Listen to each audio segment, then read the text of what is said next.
Well, since I no longer have internet, I've been wearing bows in my hair.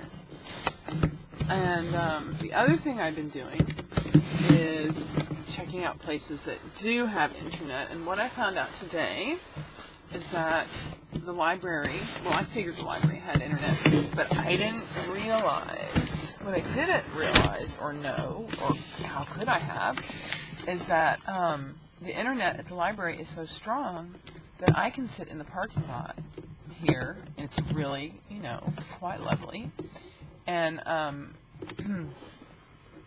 can sit in the parking lot and be online.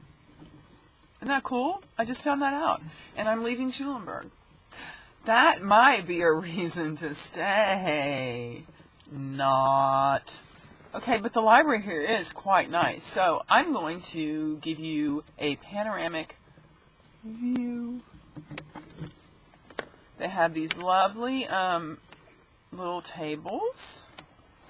You wouldn't want to sit out there right now because it's freezing and the wind is blowing like you wouldn't believe. They even have a bicycle rack. It's never, ever used. No, I'm sure it is by children. Adults around here don't ride bikes. And then over there is the actual building. And the librarians are all very nice and very helpful. And, it's a comfortable place. So anyway, the parking lot isn't too bad. And I can make a little video here. I mean, I could do this at home as well, because I don't need to be online to make a video. But if I choose to upload it, well, then, of course, I have to be online. I had something I wanted to read that I wrote that came to me after some thinking about friendships and the difference between what people can and cannot do in terms of being a friend. And just because they can't do a certain thing doesn't mean that they're not your friend. Like, some people aren't good around people that are sick. It's just not something that they can do. Or some people, I don't know, there's tons of examples. I'm not going to go through them. You can come up with a million on your own. But that doesn't mean that they're not your friend. So this was something that kind of came to me in a moment of, well, I had smoked a little pot, but just a tad. And that's okay, because it is a mind-expanding, mind-altering medication. And I've had some very, very powerful insights, true insights. I'm not talking about the kind that you write down the next morning, you don't know what the hell you were talking about. These are things that have stuck with me and are truths. So I'm going to read what I wrote about this. And I did write it while I was a little bit stoned. So, the writing's not great. But it's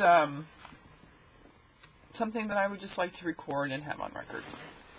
So if I record it, that means it's recorded. Right? Right. Okay. And again, pardon the webcam. It sucks, I know. It really does. And it probably bothers me more than anybody else. Because I want to have the perfect shot of my perfect face. Not. Okay, here we go. I'm calling it, I'm calling it The Days of Kim and Debbie.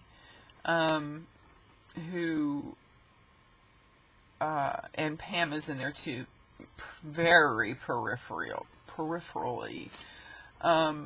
But the three of us, for several years, worked together and were very close, I would say. And then Pam got involved in a lot of things, and but she's still present, but she's just not physically here. But Kim and Debbie and I kind of stuck it out, and we would see each other maybe once a month for lunch or something like that. And then Debbie got married, and I haven't seen her for a really long time. And I don't know if there's a correlation between those two things. So, it's all representative of many people in many situations. It's just, one example of that. Okay, so I have almonds in my teeth. I've been eating wasabi. Yum. Okay. I was content, but not. I felt a sense of belonging, but always from an angle. My career defined me as I defined it. A whisper wondered, is there more to me? The life I led was what I had planned, and in hindsight I see that I am a very good planner. If I have a plan, I can follow through. That has saved me many times. This is an aside. Anyway, I won't have any more asides. But I knew somewhere deep down inside that I would, I use the term swim, in a different direction than my colleagues. These women who were bundled into colleagues and friends. I have willingly ventured through miles of isolating terrain, tiptoeing in fear through the darkness and gazing in astonishment at the light.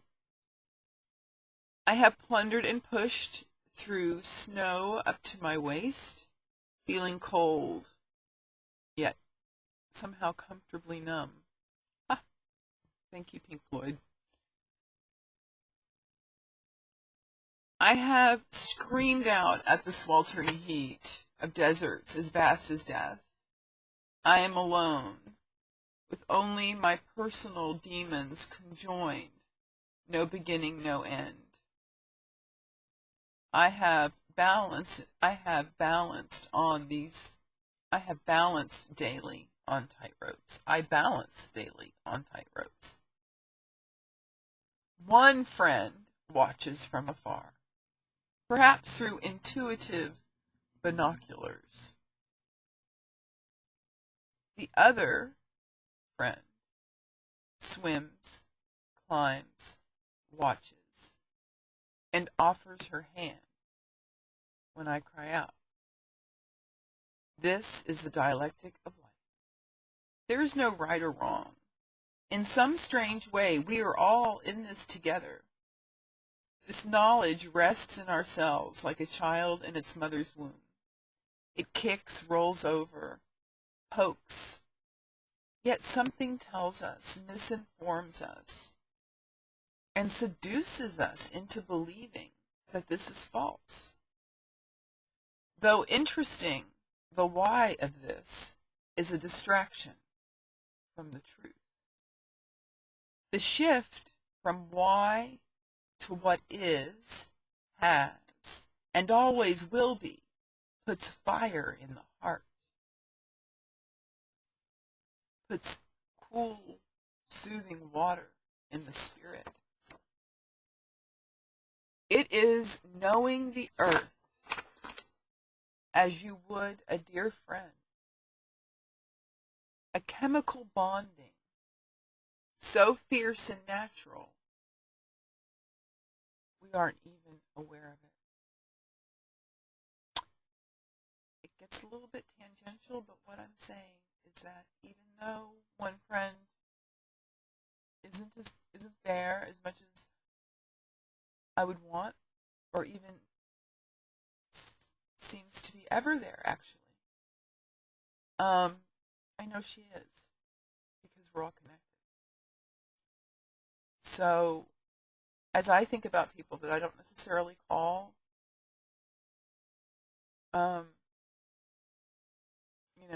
I think about them because we're all connected, and I love them, and I've met them, and I know them, and I wonder about them.